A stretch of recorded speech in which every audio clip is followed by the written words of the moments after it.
You know, the driver colony here at Harris Chester is top shelf. And a great example of that is a man who has become an icon in the business with the catchy name of Cat Manzi.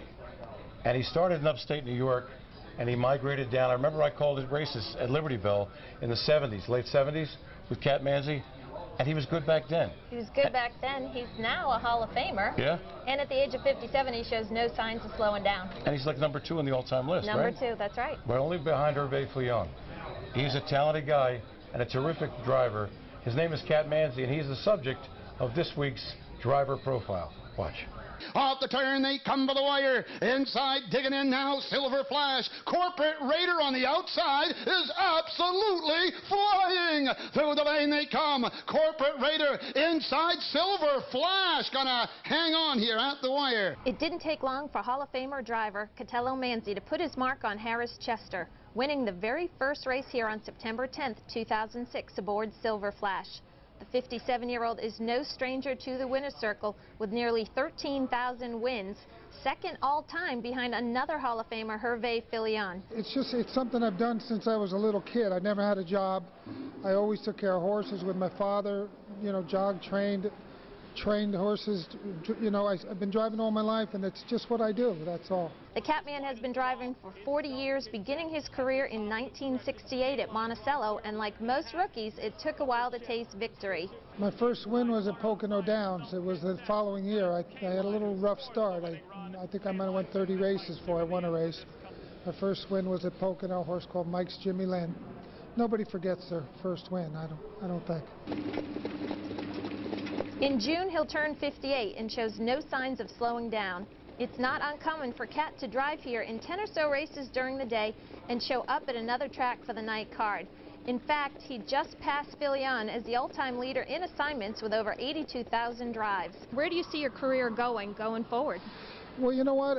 I got this far without thinking too hard, and I'm not going to make any big plans. I'm going to take every day as it comes, and that's how I do things. Manzi has earned nearly $130 million in purses over his career and driven some of the best trotters and pacers the sport has to offer. Over the years, I've gotten to drive even just a few times, even some really nice horses. I got to drive Art's Place one time and Bunny Lake a few times, and best horse I ever raced, I think, was Artistic Fella. He gave me a big, you know, lots of great thrills, and won 148 a couple times in a row. I mean, just a fabulous horse to race.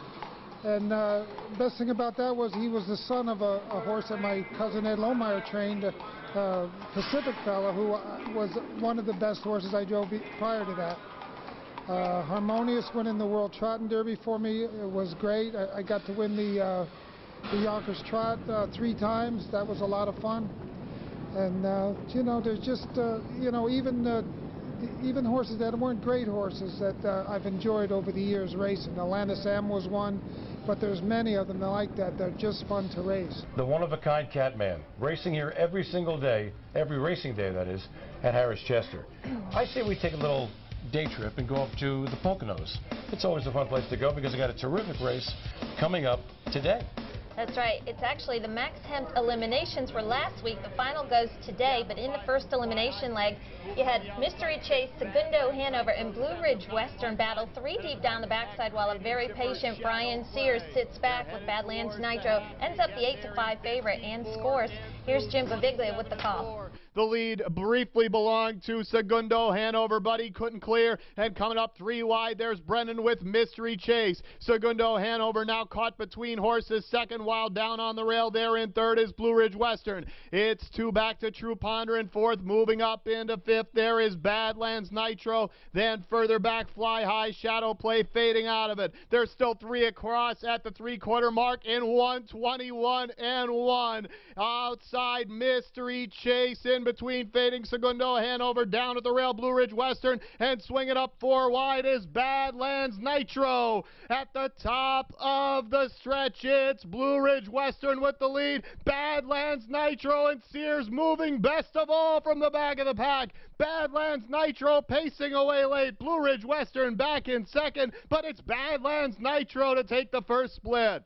Badlands Nitro and Brian Sears score for trainer George Teague Jr. Do you know that horse was only a $16,000 Harrisburg purchase?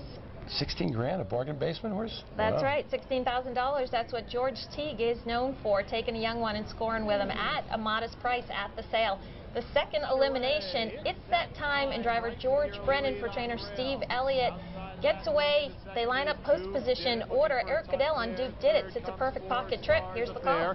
Then down on the rail, fourth is Alistair Hanover. In line fifth to Dragoon K, then Idle Hour, Sadler Hanover, and Otokia. They are in post position order as they approach the first turn here. It's that time with George Brennan getting to the quarter in 28-1, much slower than the earlier elimination. So It's That Time gets an easy lead here. Duke Did It coming off the win at Pocono is second, 2 lengths away. 4 Stars Affair in from Tioga, third, lightly raced. Alistair Hanover in from the Meadows, fourth. Then it's Dragoon K, fifth. There comes Idle Hour, Pennsylvania champion as a 2-year-old last year, moving to the outside, sixth without cover. Following that, the Chester Shipper, Sadler Hanover, and at the back is Atokia.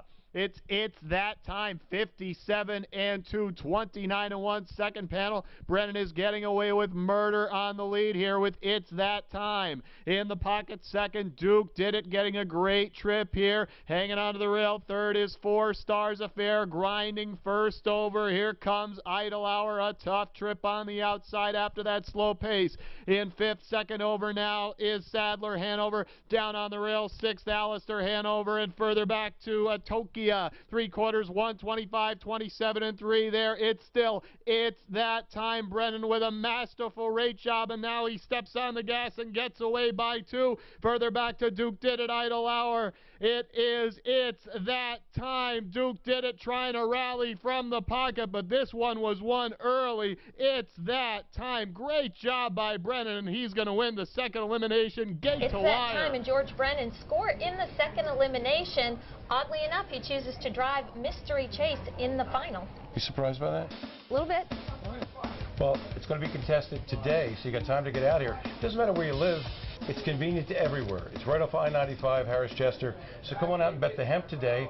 And tomorrow, the finals of the $250,000 Maxie Lee Memorial, some of the best trotters in America. That's right. Steve, we're also going to talk about the open pace up at Pocono. The purse there is $22,000.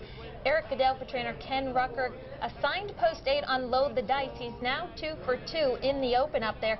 Dave Panlone cut it. Load the Dice gets away 50. Brushes to the lead past the 3/8. Western Ace and Tim Tetrick, they come first up. He holds on for second. And when we come back, we'll take a look at the great Niatros and one of his greatest triumphs, the 1980 Battle of the Brandywine. Don't go away.